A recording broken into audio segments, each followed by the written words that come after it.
Hi hello friends, இன்றைக்கி காஞ்சிபுரத்தில் இருக்க நகரீஸ்வரர் திருக்கோயிலோட நன்னீராட்டு குடமுழுக்கு விழா. இதை பார்க்குறதுக்காக தான் நம்மளும் காலையிலே எழுந்து சீக்கிரமாக வீட்டில் வேலையெல்லாம் முடிச்சுட்டு கிளம்பி வந்துட்டோம். ஆனாலும் வர்றதுக்கு 10 மணி ஆகிடுச்சு. நன்னீராட்டு விழா மொத்தம் முடிஞ்சாச்சு.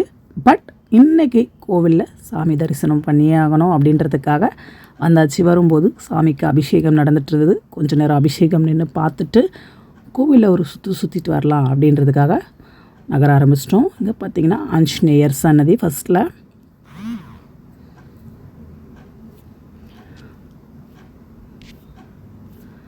ஆஞ்சநேயருக்கு ஒரு கும்பிடு போட்டுட்டு அப்படியே திரும்பினோன்னா கோவிலோட அலங்காரங்களை பார்த்திங்களா, மலர் அலங்காரத்தில் கோவிலே ஜொலிக்குது. ஆழ்வார்களை தரிசனம் பண்ணிவிட்டு அடுத்தடுத்து என்னென்ன தெய்வங்கள்லாம் கோவிலுக்குள்ளே இருக்காங்க அப்படின்றத பார்த்துட்டே போகலாம். நீங்களும் என்னோட சேர்ந்து தரிசனம் பண்ணிகிட்டே வாங்க.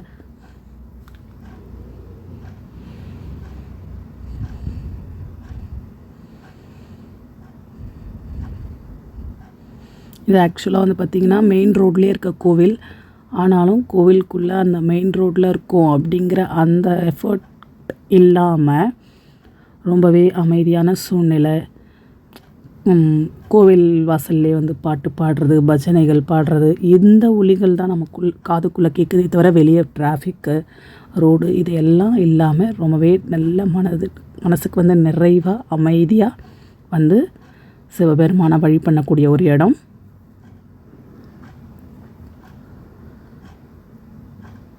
பார்த்திங்களா, கோபுர கலசம் நன்னீராட்டு விழா முடிஞ்சு எல்லா மக்களும் கிளம்பியாச்சு. ஆனாலும் நாம் சிவனுக்கு வந்து இன்னும் சிறப்பான பூஜைகள், அர்ச்சனைகள், அபிஷேகங்கள் நடந்துக்கிட்டு தான் இருக்குது. இன்றைக்கி ஃபுல்லாகவுமே அப்படி தான் இருக்கும். அதனால் அதையெல்லாம் தரிசனம் பண்ணலாம். பார்த்திங்கன்னா கணபதிக்கு ஒரு கும்பிடு போட்டுட்டு பிள்ளையார் தட்சிணாமூர்த்தியை வழிபாடு பண்ணிவிட்டு அப்படியே கோவில் பிரகாரத்தை சுற்றிட்டே வரலாம் வாங்க. விஷ்ணு பகவானுக்கும் ஒரு கும்பிடு போட்டுட்டு போவோமா. வெயில் பார்த்திங்களா எப்படி இருக்குன்னு. இந்த மார்ச் மாதம் பிகினிங்லே இவ்வளோ வெயில் இருக்குது அப்படின்னும்போது அடுத்து எப்படி இருக்கும்னு தெரியல. உங்கள் ஊர்லேயும் இப்படி தான் வெயில் காயுதா அப்படின்னு கமெண்ட் பண்ணுங்கள். இப்போ உள்ள அபிஷேகம் நடந்துட்டுருக்குன்னு சொன்ன இல்லைங்களா, அந்த தண்ணி வந்து வெளியே வர இடம் மக்கள் எல்லாமே பிடிச்சி தலையில் தெளிச்சிட்டு சில பேர் வாட்டர் பாட்டிலெல்லாம் பிடிச்சி எடுத்துகிட்டு போனாங்க வீட்டில் இருக்க மற்றவங்களுக்கும் தெளிக்கிறதுக்காக. நாங்களும் அதை பிடிச்சி தலையில் தெளிச்சிக்கிட்டு, ஏன்னா சாமிக்கு ஊற்றின தண்ணி அப்படிங்கிறதுனால ரொம்ப விசேஷமானது.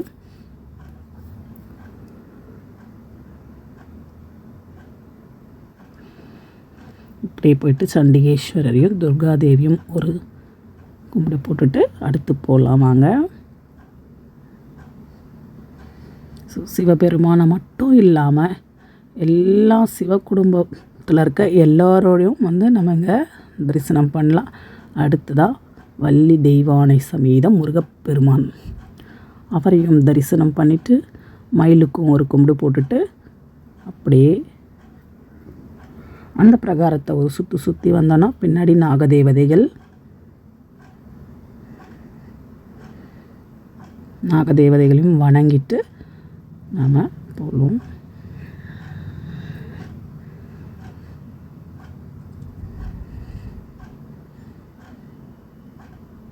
வில்வ மரத்தில் பார்த்திங்கன்னா வில்வ இலைகள் இல்லை, ஆனால் காய்கள் அவ்வளோ நிறைய இருந்துச்சு. அதை வந்து பார்க்குறதுக்கு ஒரு மினம் புரியாத ஒரு விஷயம் வந்து மனசுக்குள்ளே அந்த வில்வ காய்களை பார்க்கும்போது தோணுது. பார்த்திங்கன்னா இந்த கடும் வெயிலையும் பொருட்படுத்தாமல் ஜனங்க வந்து சுற்றிட்டே தான் இருந்தாங்க.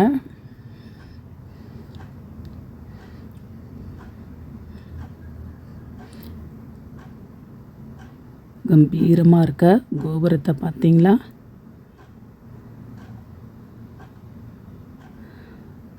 ஆனால் இந்த நேரத்தில் வந்து நிறைய மக்கள் கூட்டம் இல்லை. சொல்லப்போனால் இது வந்து ரொம்பவே கம்மி. ஏன்னா எல்லோரும் வெயில் காரணமாக வந்து காலையிலேயே வந்து தரிசனம் பண்ணிவிட்டு போயாச்சு. காலையில் ரொம்ப கூட்டமாக இருந்தது அப்படின்னு சொன்னாங்க. இப்போல்லாம் கூட்டம்ன்றது அதை கம்பேர் பண்ணும்போது ஒரு 10-20% தான் இருக்கும். வாங்க இது வழியாக போயிட்டு அப்படியே காலையில் யாகம் அழுத்தின இடத்துலாம் போய் பார்த்துட்டு வரலாம்.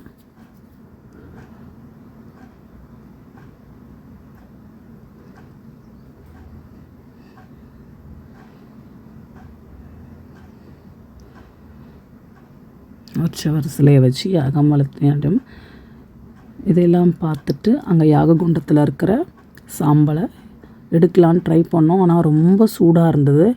அதனால் கொஞ்ச நேரம் ஆறட்டும், போகிறதுக்குள்ளே எடுத்துக்கலாம் அப்படின்னு கடைசியில் ஒரு தொன்னையில் கொண்டு வந்து வச்சு அது நெருப்பில் எரிஞ்சு அப்புறம் ஓரமாக வச்சு கொஞ்சம் நேரம் ஆற வச்சுட்டு எடுத்து ஒரு பேப்பரில் வச்சு எடுத்துகிட்டு வந்தோம். அடுத்ததான் நவகிரகங்களுக்கு ஒரு சுற்றிட்டு